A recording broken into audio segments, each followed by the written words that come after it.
Just look at how often those two are mentioned throughout the Kickstarter page. The creative talent behind Banjo-Kazooie and Donkey Kong Country reveal an all-new platforming adventure. Ukulele is an all-new 3D platformer from the creative talent behind the Banjo-Kazooie and Donkey Kong games. Okay guys, we need to talk.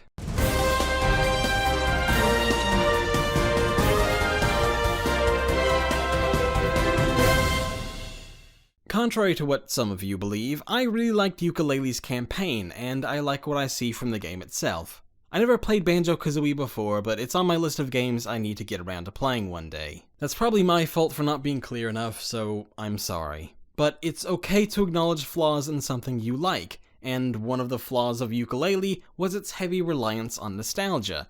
And that crowdfunding campaign is far from the only one of its kind. Just look at any video game seeking funding on Kickstarter. A vast majority of them sell themselves as the return of a classic game, the revival of a, quote, dead genre, unquote, a famous developer returning to their roots, or a game that seeks to evoke the feelings of other games in its genre. Everywhere you look on the site, there's a big blob of rose-tinted nostalgia blocking your view. The use of nostalgia on Kickstarter comes down to three things. One, and this is a bit cynical, is a developer simply wanting to make money. 2, a developer being stuck in their old ideas and their old way of thinking about things. And 3 is a genuine desire on the part of both developers and fans to make a certain kind of game. Now that's boiling a complex, nuanced series of Kickstarter campaigns, developers, fans, the gaming industry as a whole, and the economics of crowdfunding into overly simplistic terms. I'm willing to bet a vast majority of Kickstarter campaigns, video game ones anyway, involve all three of those factors to some degree. But to keep this video short, relatively speaking, we'll be looking at those three specific factors. In a time long, long ago, this was a world that had known nothing but utter darkness, chaos, and endless sequels. Gaming publishers had a tight grip on developers, forcing them to churn out sequel after sequel, reboot after gritty reboot. But then, all of a sudden, there was a green and black light. It shone dimly at first, with only a handful of basement developers even noticing the site, and few using it to back projects. But then an industry legend took notice, and everything changed. At least the popular conception at the time was that everything was going to change. Those were the heady days of 2012, when Kickstarter was going to be the end of traditional games publishing, and force the likes of EA and Ubisoft to be more fair and even-handed in their approach, taking more risks and giving the people what they wanted. But let's look at Kickstarter on a more fundamental level. Publishers such as EA and Ubisoft suck. When it comes to making games, again broad strokes here, their sole intention is making money. The use of Kickstarter is the same way. True, the people on there are much more likely to believe in their project and have a desire to create quality artistic content from a pure developer versus publisher standpoint. I believe video game developers are artists, and even artists, no matter how much they love their craft, need to eat, need a roof over their heads, need to provide for their families.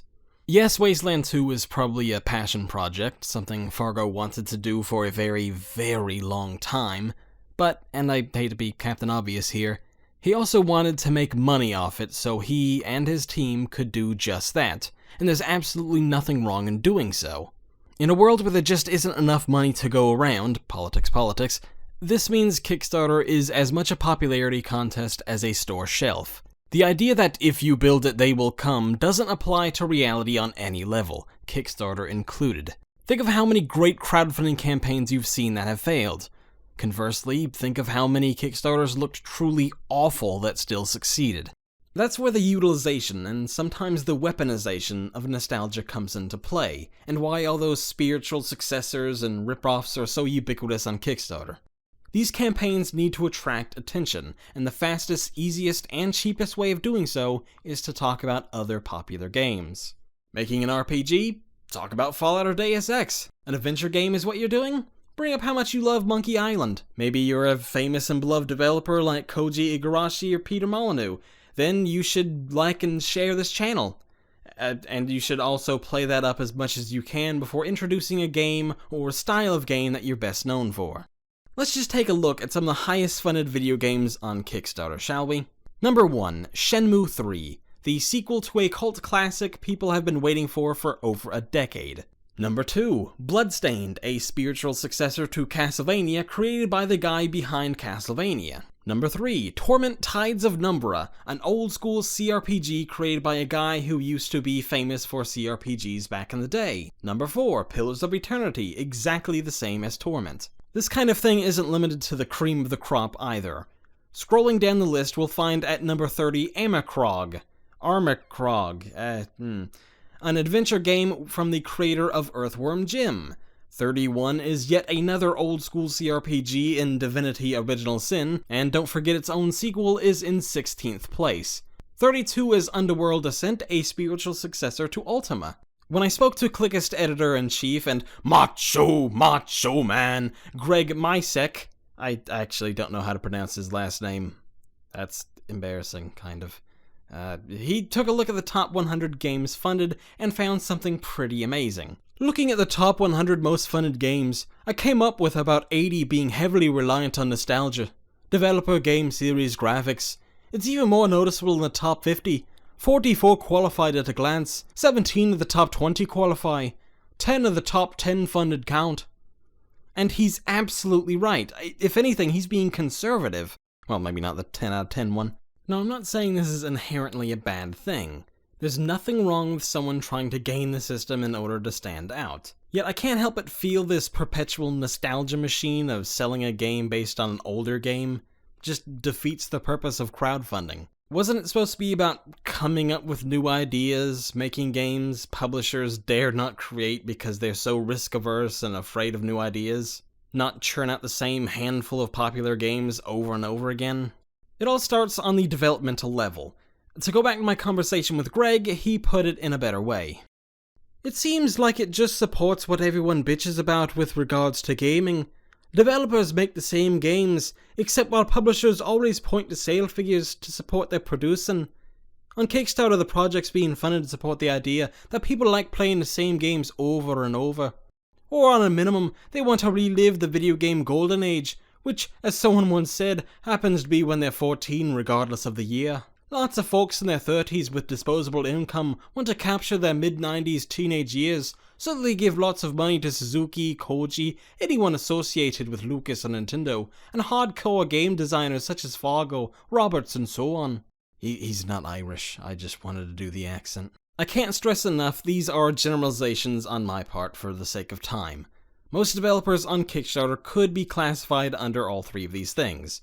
While using nostalgia to promote a project isn't a bad thing on its own, it can become a problem, especially in the long term, both for individuals and projects and for crowdfunding as a whole. It's what I call the weaponization of nostalgia. It's the point where a developer is no longer using nostalgia to simply promote their Kickstarter campaign and their game, but rather as a guide to creating the game itself. A promise that the game will be exactly like whatever previous game. For example, Left Handed Games briefly mentioned games like Banjo-Kazooie and Metroid in their campaign for Lobo Destroyo. Go watch our cat, you'll see what I'm talking about. They did so to paint an idea of what their game will be like. Think of it as a written shorthand to describe the mechanics of the game, if you will. Compare that to Concept constantly bringing up Mega Man when they pitched Mighty No. 9. It wasn't to create an impression of what the game would be like, so much as it was them blatantly stating that the game was going to be Mega Man. We see now, with the benefit of hindsight, that Inafune has less interest in bringing back Mega Man, as he does just quickly lining his pockets, bringing out TV shows, movies, comic books, anime, and, I don't know, probably licensed toilet paper not long down the line. This goes beyond hurting individual campaigns, though, and has hurt the entire premise of crowdfunding for video games.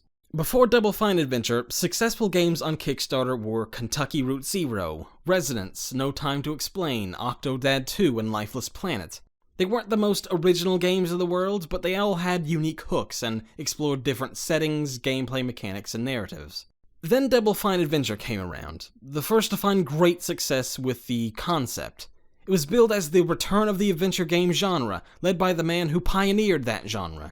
You could easily argue that given the quality of Double Fine's games in the past, anything they put up would have done exceptionally well, and you'd probably be right. But likely not $3.3 million kind of well. While the iron was hot, Brian Fargo launched his own Kickstarter with Wasteland 2, another classic game revival. Not long after that, we saw Shadowrun Returns, then Leisure Suit Larry Reloaded, then Mobius, Carmageddon Reincarnation, Tex Murphy Project Fedora, and by mid-2012, Kickstarter's fate as being a nostalgia engine was already sealed. Today, the only way to get 7 or even 6 digits is to be a huge industry name, create a spiritual successor, or get the rights to a long-dead franchise. The major success stories are no longer the little indie that could, and instead, the return of Chris Avalon, or the return of Mega Man. Kickstarter was supposed to be a site that was all about possibly helping to create unique ideas, but it's turned into a place where if you don't have a well-proven, well-understood, and already popular idea or developer behind your game,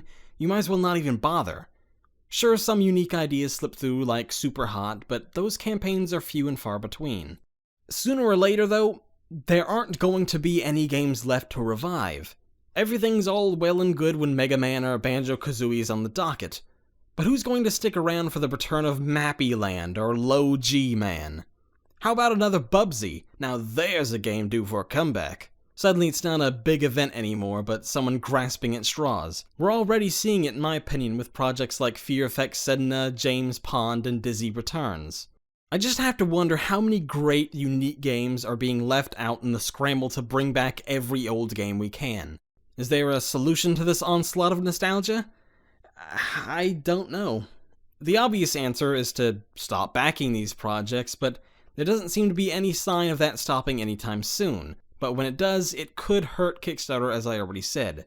Game development, any form of entertainment really, is all about copying what's popular. Perhaps if instead of backing yet another adventure game modeled after Monkey Island, or yet another Metroidvania, we instead put the money towards more inventive projects. They're different, they might end up being terrible, but they might end up being good too, or even revolutionizing the industry, who knows? Look at it this way. It's the old cliche. As a kid, you probably thought it'd be great to eat ice cream for dinner every day. Then you grew up, you did that, you got sick of it, so instead maybe you tried cauliflower halibut one day, I don't know, and you liked it. You might not like everything you try. Those falafels made you almost throw up that one time. But now you think those soba noodles are the best thing you've ever eaten. And you know what? You still like a bit of ice cream every now and then too.